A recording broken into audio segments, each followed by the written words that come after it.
Pravit ćemo grašak danas na gusto ovako, sam grašak. Stavit ćemo da se dinsta luk. Kad se malo prodinsta, onda ćemo dodati grašak i samo pomalo podlevati vodom dok se ne izdinsta grašak.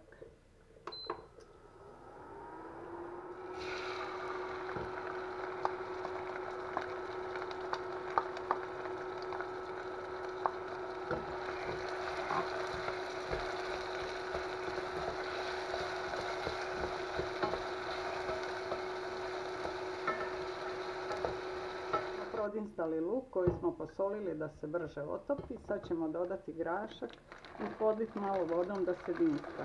I tako dodavati vodu dok ne bude gotovo.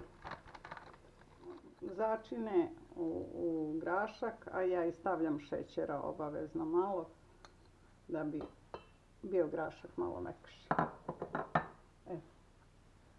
Sad ćemo dodati suvog začina. Dodat ćemo alevu papriku.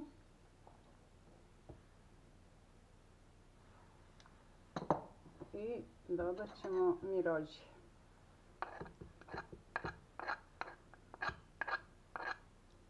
Još ćemo sve naliti vodom.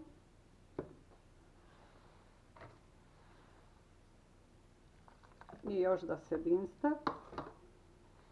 Pa kad grašak omekša, kašikicu brašna ćemo dodati da bi bilo to sve malo gušće. Sada ćemo staviti brašno, kašiku, jednu malu, i to ćemo još pustiti da prokuva i grašak je gotov.